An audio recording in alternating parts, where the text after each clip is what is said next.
Hello everyone, good evening. I'm Shreya Doundial.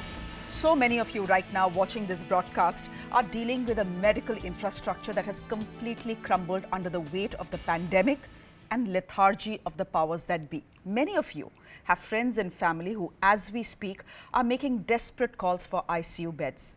Twitter is full of people sending SOS messages for oxygen cylinders and remdesivir. And then there are the doctors, overburdened, exhausted, terrified, helpless, and sometimes under attack by families who have lost a loved one. Here is a fact all of you should know. There is only one doctor for every 1,445 people in India. Yes, one doctor for every 1,445 people in India. And never has that shortage been felt as acutely and painfully as it is being felt right now. This month alone, ladies and gentlemen, 34 doctors have lost their lives to COVID. 734 in the last 1 year, according to the IMA, that's the Indian Medical Association. I'm going to show you the picture of one of them. This is a doctor called Manisha Jadhav. That's her Facebook account. We'll put that picture for you in just a bit as well. That's her. She's a TB specialist from Mumbai, a tuberculosis specialist from Mumbai. This Monday, she posted on Facebook, I'm quoting that, "Maybe my last good morning. I may not be able to meet you here on this platform. Take care all. The body dies, the soul doesn't. The soul is immortal." This is what she put out on her Facebook account on Monday. She was dead 36 hours later. As India passes through its most traumatic and difficult period after partition, its warriors are the men and women in white who face moral, ethical and personal dilemmas every day as they report for COVID duty. They make the very difficult choice of who gets that ICU bed and who doesn't, who gets oxygen, who doesn't, who gets remdesivir, who doesn't. Sometimes they make that most difficult choice of them all, who lives and who doesn't. I have India's top doctors with me today talking about the dilemmas the pandemic is making them face every day. Let me introduce them to you quickly. Dr. Jaleel Parker and Dr. Trupti Gilada are joining us from Mumbai. You know them, they are on television often. Dr. Suryakant is joining us from Lucknow. Dr. Surajit Chatterjee is joining us from Delhi, a city that is choking, almost choking to death. And Dr. Ravinder Mehta is joining us from Bangalore. Dr. Trupti, before I come to you, I want to show our viewers a video of you that you had posted that had gone viral.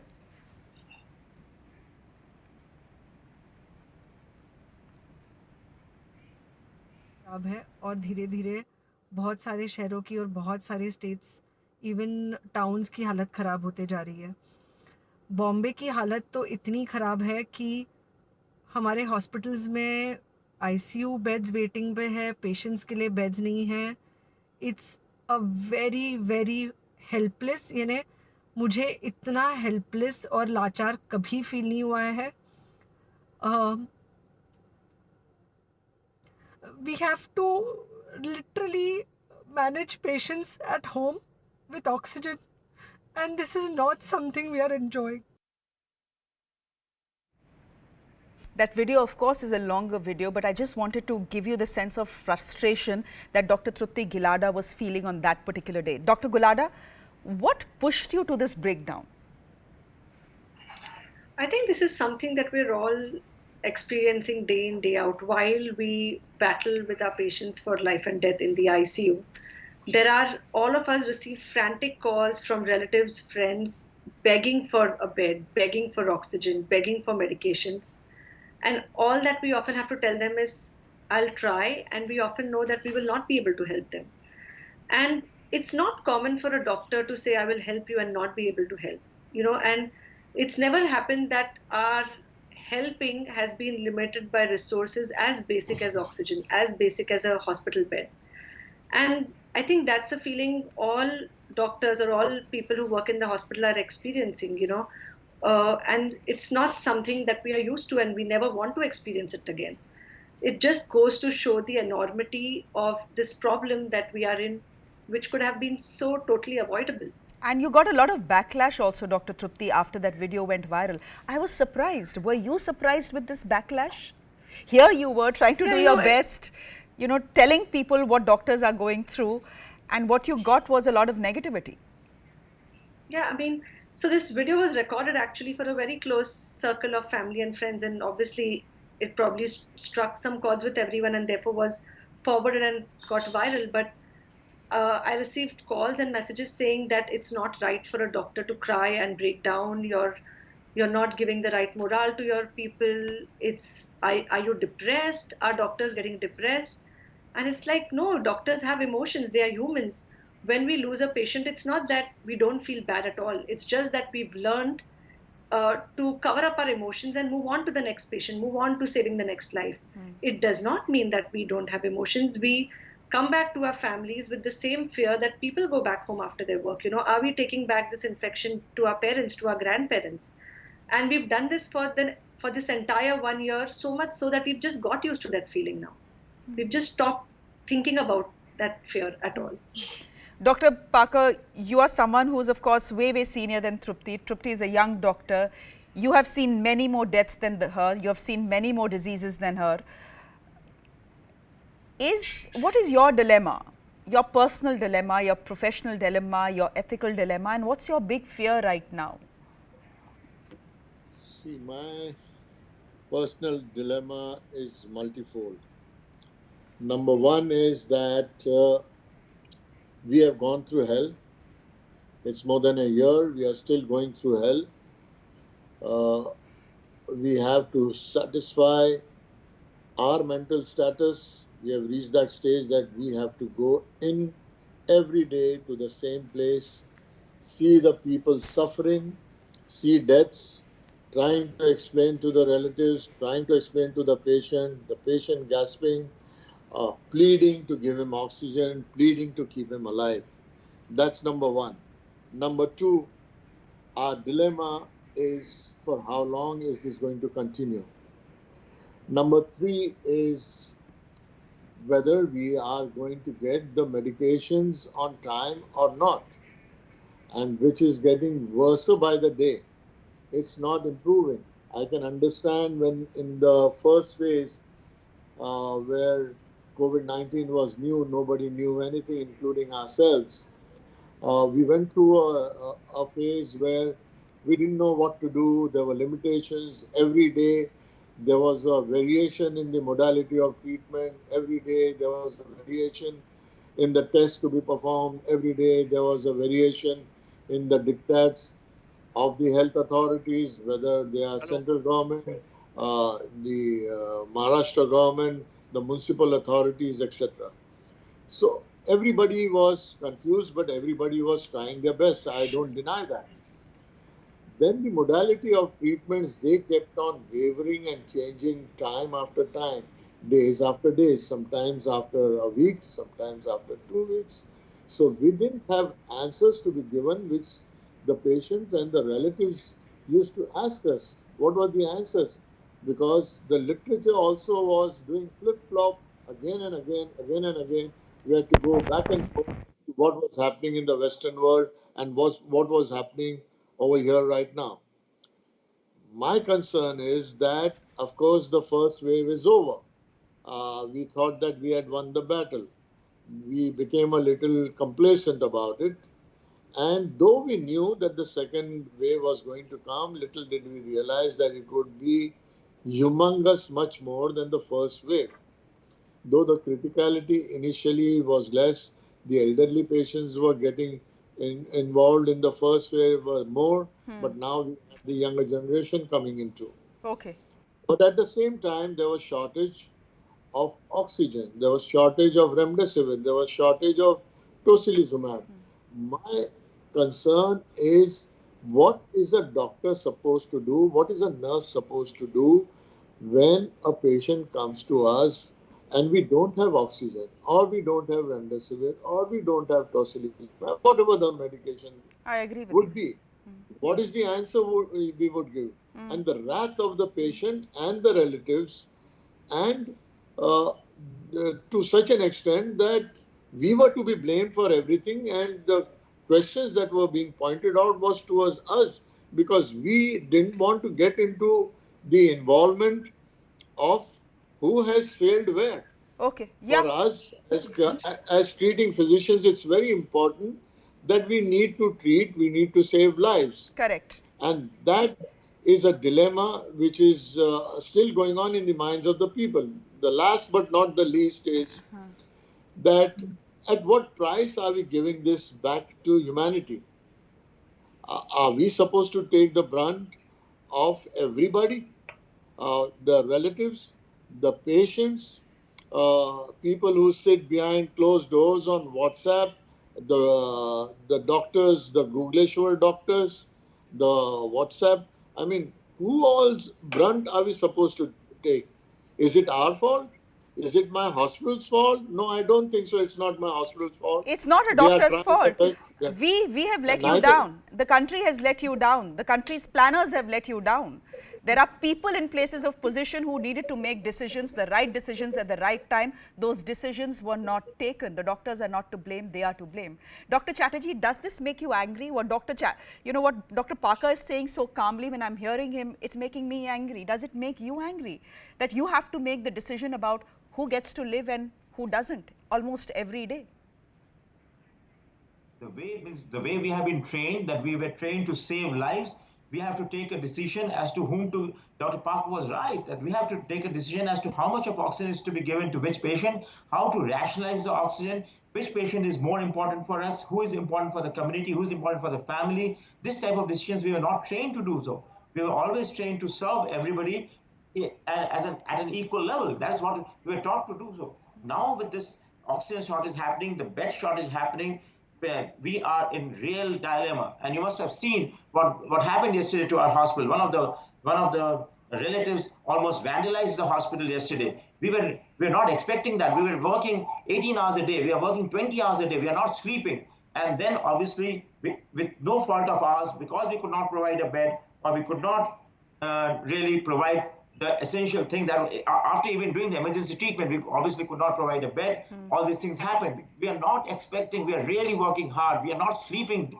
days after days. Last 10 days is we have changed totally what is happening. The way we work, the way we think, the way we do our work, everything has changed in our life in the last 10 to 15 days. Dr. Chatterjee, in the last 10 days, what is the most heartbreaking decision that you have made? I must admit that there was this lady whom I thought should be there in the hospital, because the oxygen concentration was very low. And I had to decide that this patient cannot be in this hospital, because if this patient comes into this hospital, then she would not make it. So I made frantic phone calls to different friends of mine, and I had to send her in an ambulance, obviously. But luckily, the patient survived over there. But that was a decision which, when I was really feeling bad, that what decision I'm taking, this patient should be in the hospital. We have all the equipment, we have everything with us. We have the treatment which is available, at least the latest treatment in our hospital that is available in the city, and I can't treat this patient. This type of decisions are very difficult to take. Yesterday, there was one of this Bangladeshi lady who has a lot of money with her in Bangladesh, was roaming around in the city in a three-wheeler, looking for a hospital which can provide oxygen. Finally, they reached this hospital called Lady Harding. There they were given oxygen for about 2 hours, and after 2 hours, they said that you have to go to someone because we have to remove the oxygen. That lady was crying in desperation that, doctor, please save me. Please send me to a place which can provide oxygen to us. We were so much, I was just feeling that this national who has come from a different country is really roaming around the city without knowing anybody. She has no contacts, is crying desperately to save her life. Dr. Suryakant, you're joining us from Lucknow, a state that says that it has sufficient oxygen, and yet every day, even today, you have hospitals across Uttar Pradesh asking patients to leave because they simply don't have oxygen. Do you feel the system let you down? What's your big dilemma? आपको घबराहट होती है every time someone calls and says, Doctor साहब, आप तो KGMU में हैं, can you get me a bed? And you know you are helpless, you probably will not be able to help. Actually, the first time in my history, as my medical career, first time we doctors are feeling helpless. First time we are feeling desperate. first time we are feeling hopeless.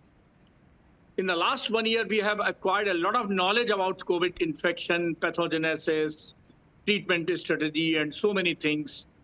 This year, we acquired the vaccination program, and vaccination program is, of course, going up. After 2 days, the expanded vaccination program is coming. But the basic thing is that oxygen is called pran vayu. Actually, we can live without food for 3 weeks.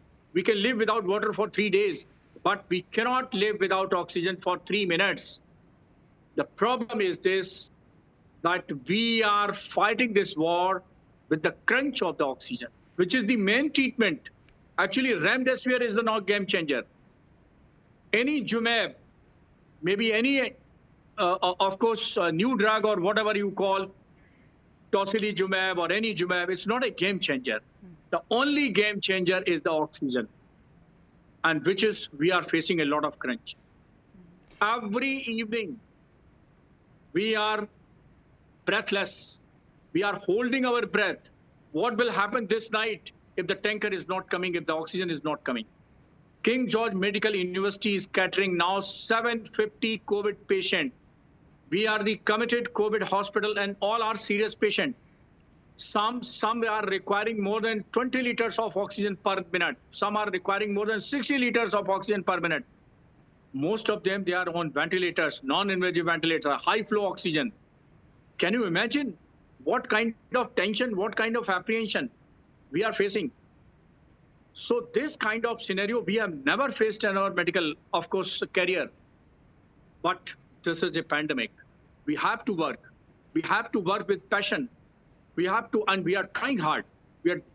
Government machinery, everything is trying hard. We are always in with hot discussion, sometimes passionate discussion, sometimes request, sometimes frustration type of request to our health system personnel, including the ministers. And everybody is, of course, doing 100%. Maybe oxygen transport, maybe oxygen corridor facility, sometimes the air, of course, carrying the oxygen. Everything is going on, but still we are waiting, because every day we don't have the reserve for more than 3 hours. So after 3 hours, we have to hold our breath. Oh my God! So I think this is a very, very challenging situation. So anyhow, we are managing it. Till date, we have not faced any crisis to the extent that we can lose the patient. So that is fortunate enough. And we pray to God that cases should come down. For last 2 days in Uttar Pradesh, cases are coming down. So we pray that the cases should come down. And of course, the oxygen supply should go up. So Dr. Suryakant, you're essentially saying you've been sent into a war without a weapon. Your most potent weapon, oxygen, that itself is in short supply. So the sense of frustration and helplessness and breathlessness is perhaps understandable. Dr. Rabindra Mehta, you're joining us from Bangalore. In a situation like this, how does a doctor not give up and say, this is not worth it? You face the moral dilemma of carrying the virus back to your families. You have elderly people in your families, you have children in your families, you have people who are immunocompromised in your families. How do you go on every day knowing fully well that you can probably carry back the virus home? Yeah, so that's another big challenge. I mean, I echo the entire sentiments of my colleague. In fact, Shreya, 2 hours before this, as we were fending off more calls for beds, and I just realized I made a statement that I've never said no in my life. 25 years of practicing in 2 continents, no was not part of the medical vocabulary. We're trained to say, yes, come in, let's figure out what we can do for you. And that integral part of the last pandemic, we at least were able to accommodate a lot more. Now, of course, that is a major issue right now, as my colleague said, and it leaves us with extreme heaviness, because you become bifurcated. On one side, you've got to be efficient, neutral, and committed to doing a job. On the other side, you are marginalizing your emotions as you say no to so many people, especially understanding that 30 to 40% of our ICUs are full of people less than 50 years of age. Now, going home, that's another issue. I think that's relatively the better part. The good part about this second wave has been that we're relatively prepared. I have seen a 22-year-old nurse who approached me last year, and she asked me, why do you want to do COVID when I have, everyone has a generation ahead, a generation behind, and a parallel generation. but this time healthcare is much better prepared. I see that my people are coming to the fore. There is less problems. The reporting sick is much lesser. The smiles are more because at least the emotional component is handled much better. We know the disease much better, and one of the strategies and this horrible rationing, if I can use that crude word for human life, is that we actually know where to put resources more when we have dwindling, scarce and challenging resources. So yes, it is a worry, but much less. That at least is a saving grace in this entire concern we have in this pandemic. At the same time, we just hope that in the next 2 to 3 weeks, the whole country, world ramp up leads to at least these discussions being behind us, so we can concentrate on saving the people who are coming to our doors in this once in a lifetime horrible situation. By the time all of this ends, and we don't know when this will end, I think all of us, not just doctors, this entire country will come out of its scarred.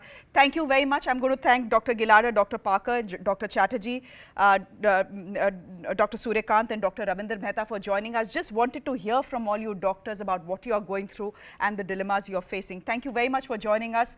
Positive, but not down. A COVID patient from Madhya Pradesh has Twitter in splits after a very dramatic plea to hospital authorities to change the fan in his room. It ultimately did get changed. We are leaving you with that. Thanks for watching. दोस्तों, ये मैं हूँ, ये छिंदवाड़ा ज़िले का सबसे बड़ा hospital में एडमिट हूँ। ये देखिए चारों तरफ का सीन क्या है।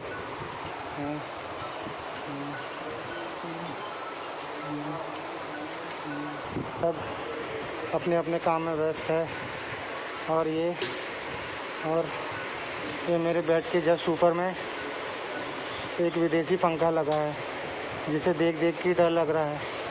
कोरोना से डर नहीं लगता साहब, ये पंखे से डर लग रहा है।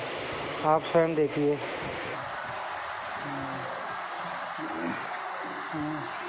ये विदेशी पंखा रात भर सोने नहीं देता है। ऐसा लगता है अब गिरेगा कि तब गिरेगा। यहाँ पे स्टाफ को मैं कई बार बोल चुका हूँ, पंखा चेंज करवा दो भाई, या मेरा बेड चेंज करवा दो। हाँ, अगर कोई नहीं सुन रहा है, सब कहते हैं कि हमारा काम नहीं है। भाई मैं कोई करवाना पड़ेगा क्या चेंज, या मेरा बेड चेंज करवा दो। कोरोना से पहले मैं कोई पंखा ही निपटा देंगे लग रहा है। हाँ भाई, अब बताओ किसे चेंज करें। हाँ बताओ भाइयों, अब किसे चेंज करें? पंखा चेंज करें कि बेड चेंज करूँ, कि स्टाफ चेंज करें, कि सरकार को चेंज करें? आप लोग बताइए भाई, कमेंट्स करो और शेयर करो कि ये विदेशी पंखा किसकी जान लेगा।